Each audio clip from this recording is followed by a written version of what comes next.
few years ago, a professor from Gordon Conwell Theological Seminary, north of Boston, Dr. David Wells, published a book that fell like a bombshell on the playground of the nation's theologians. And the name of the book was No Place for Truth. Now, the subtitle, I think, is significant, as he wrote in the subtitle, Whatever Happened to Evangelical Theology.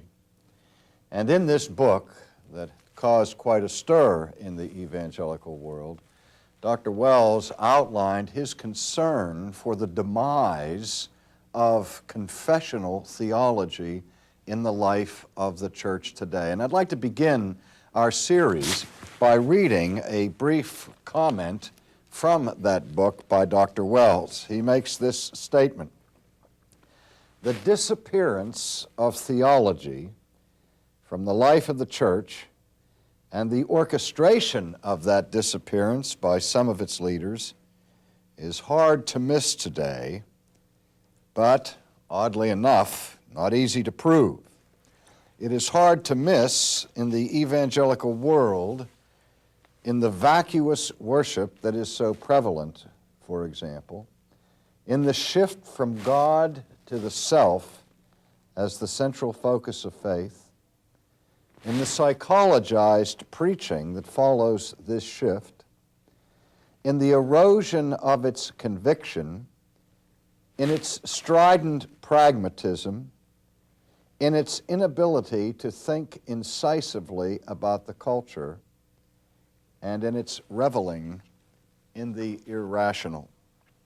I recently attended a meeting in Philadelphia of the board of an organization known by the acronym ACE, which is the Alliance of Confessing Evangelicals, which was brought together in the first place largely through the stimulus provided by Dr. Wells's book. For this group is concerned to help call the church back to its confessional foundation, understanding that Christianity has a theology. Now, the purpose of this series that we're beginning today is to give an overview, kind of a glimpse of the essence of that theology that is called Reformed theology, as distinguished from other branches of historic Christianity. Now, we won't have the time or the opportunity to go into all of the details of Reformed theology, but I want to give sort of a compendium, an introduction to the main ideas that we find in Reformed theology. And the first thing I want to say today is that Reformed theology is a theology. Now, that sounds rather redundant, I realize that, but I want to make this distinction clear, that there is a difference between religion and theology. One of my favorite illustrations of this comes from a personal experience that I had several years ago when I was invited by the faculty and the administration of a college in the Midwest that was a Christian college, and they were without a president at the time, and as a result the school was going through a period of self-evaluation. And they asked me to come to address the faculty on the subject, what is a Christian college? And when I appeared on the campus, the dean greeted me and gave me the cook's tour of the facilities. And as we were going through the faculty office building, I noticed one of the office doors had the name stenciled across the top of the door, Department of Religion. And I didn't say anything, I just sort of filed it back in my mind for a few moments, and then later on that evening, as I addressed the faculty on the question, what is a Christian college, before I began my message, I asked them a question. I said, I noticed this afternoon that you have here at this institution a Department of Religion. And my question is, has this department always been called the Department of Religion? And there was an elderly professor in the back of the room who raised his hand, and he said, "No, it used to be called the Department of Theology. But we changed it about 30 years ago to the Department of Religion." And I said, "Well, why did you change it?" And he didn't know. And I asked the rest of the faculty, and they began to guess why they changed it. They said, "Well, maybe to make it easier for our students to transfer their academic credits from our institution to other universities," and so on. But I took off on that point to address the question, what is a Christian college, or what is Christian education? And I reminded my colleagues that evening that there is a profound difference between the study of religion and the study of theology. Now, for those who are watching this presentation, I have put on my blackboard a brief diagram where I distinguish between two approaches to the question of faith. One I call God-centered, and the other I call man-centered. And the illustration that I use here has a circle with the word theology in it, and a line coming underneath it to a subcircle which says anthropology. And the purpose of my diagram is to show that in a God-centered approach to faith, the discipline or the study of humanity, the science of anthropology, is subsumed under the science of theology. This reflects something of the way in which university courses were structured in the Middle Ages, when it was said that theology was the queen of the sciences. The idea being that all other disciplines in education are subsumed under the search for ultimate truth that is found in the study of the nature and character of God. And it assumed that the study of humanity was always to be pursued in light of our understanding of God. Since man is created by God and that we are the image bearers of God, to have a proper understanding of what it means to be human, we have to first study the prototype rather than looking at the reflection of that. And then below the center line, I have the man-centered approach to things, indicated by a circle that reads anthropology, and then under that is a smaller circle that says religion. If we go to secular universities today and study religion, usually that study will take place in the context of the Department of Sociology or of Anthropology. And the difference is this: the study of theology is the study of God Himself, first and foremost. The study of religion is the study of a particular type of human behavior. We notice that there are all kinds of religions in the world. And when people are involved in religion, they're involved in certain characteristic things like prayer and worship and sacrifice and singing and devotions and that sort of thing, all of which belong to the trappings of human religion. And when we study religion from a human perspective, we are examining how people who have certain beliefs about the supernatural behave in their personal lives and in their cultic lives. But when I say at the outset that Reformed theology, when I say that Reformed theology is a theology, not a religion, I mean by that it is not simply a way of behaving that we can determine by studying the affairs of men, but rather it is a belief system. It is a belief system that is indeed an entire life and worldview with God at the center. Now, we live in a culture that has certain axioms and adages that are popular in the nomenclature of the day. You know, you've heard it said, it doesn't matter what you believe as long as you are sincere. And that idea communicates that what God is really concerned about with us is that we be religious. Doesn't matter what the religion is, as long as we're sincerely religious. Well, that idea is on a collision course with biblical Christianity. Because in the first instance, the Bible acknowledges that man is incurably religious. He's homo religiosus. And that wherever we look in the world, we find all kinds of manifestations of religion. When the Jewish people were called by God and consecrated and set apart to be a holy nation, they were not the only religious people in the world.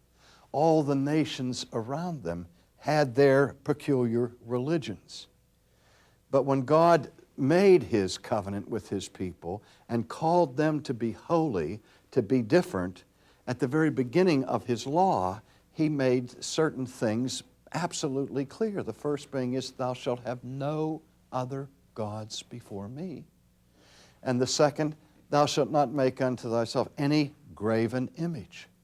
At the very beginning of the Old Testament covenant at Sinai was an emphasis on faith that was to be different from other religions. A faith that would be focused and centered on the character of God Himself.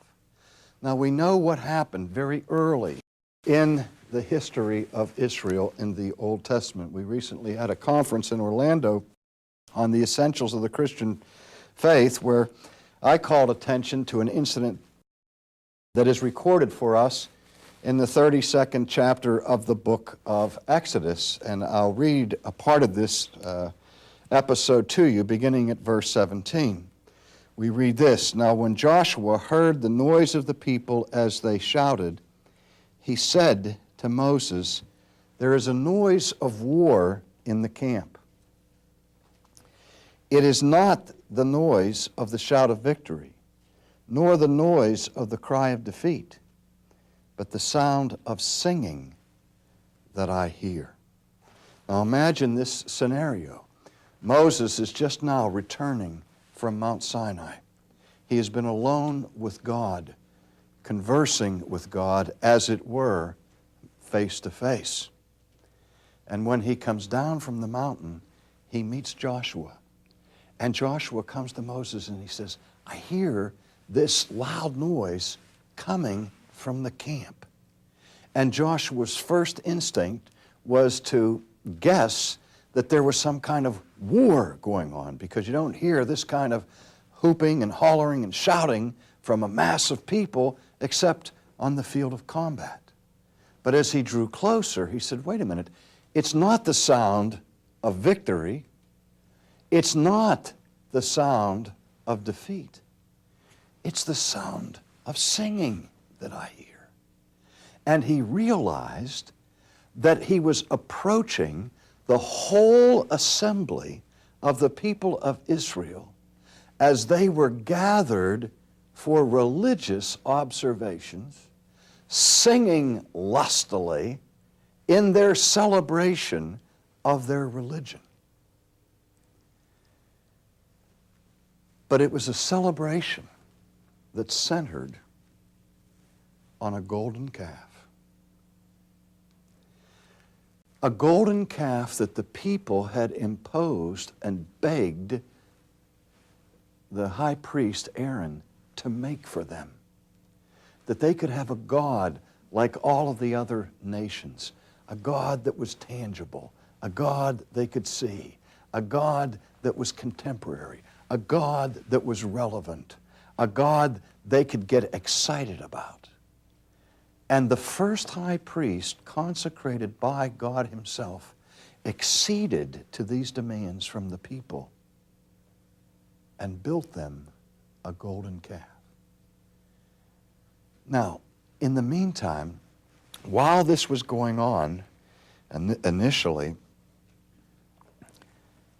Moses, you recall, had been on Sinai in a relationship with God. And God knew what was going on at the foot of the mountain. Moses didn't. Listen to what God says to Moses in verse 7. And the Lord said to Moses, "Go, get down, for your people whom you brought out of the land of Egypt have corrupted themselves. They have turned aside quickly out of the way which I commanded them. And they have made themselves a molded calf, and worshipped it, and sacrificed to it. And they said, 'This is your God, O Israel, that brought you out of the land of Egypt.' And the Lord said to Moses, 'I have seen this people, and indeed it is a stiff-necked people. Now therefore let me alone, that my wrath may burn hot against them, and I will consume them.'" Now the people were engaged in religion. But the religion they were celebrating was a religion that had a theology of this world, a theology that distorted and corrupted the very character of God, a theology that moved away from true and honorable worship of God to the worship of creaturely, man-made things. And God said to Moses, "Look at this. They're worshiping this calf. And they're saying, 'This is the God who brought us out of the land of Egypt.' As if that calf made by their own hands could have delivered them from anything. They prayed to the calf, they offered worships and sacrifices to this calf, and the calf was deaf, the calf was dumb, it couldn't see anything, it couldn't do anything, it was not omnipotent but impotent. But it was a substitute for the living God." Now in the first chapter of Romans, the Apostle Paul says that God has revealed Himself through the things that are made so clearly and so manifestly that everyone in this world knows the eternal power and deity of God.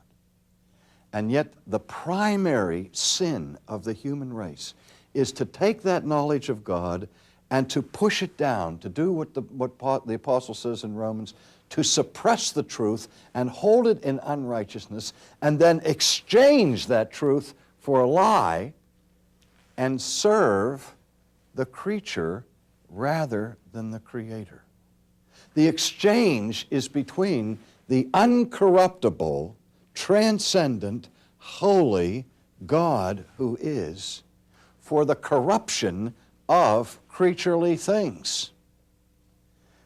In other words, friends, the most basic sin that we, not just pagans in far-off Aborigine lands or in primitive tribes commit, but that we commit, is the besetting sin, the proclivity for idolatry. And idolatry involves religion. But even the Christian religion can be idolatrous. When we strip God of His true attributes and place at the center of our worship something other than God Himself. Now, if we're going to look at the essence of Reformed theology, I have to say to you that the most strict focus of Reformed theology is on theology, on the knowledge of the true God. We live in a day when people say theology doesn't matter. This is what David Wells was decrying in his book, No Place for Truth. What counts is feeling good, being ministered unto in our psychological needs, having a place where we can feel the warmth and of fellowship and have a sense of belonging and of relevance. And theology is something that divides, something that stirs up controversy and debates. We don't need doctrine, we're told. We need life. Well, at the heart of Reformed theology is the affirmation that theology is life. Because theology is the knowledge of God.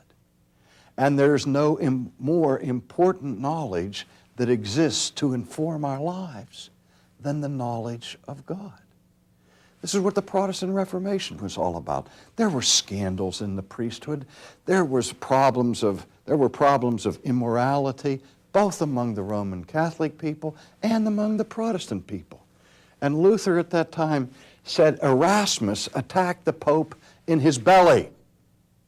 He said, I've attacked him in his doctrine.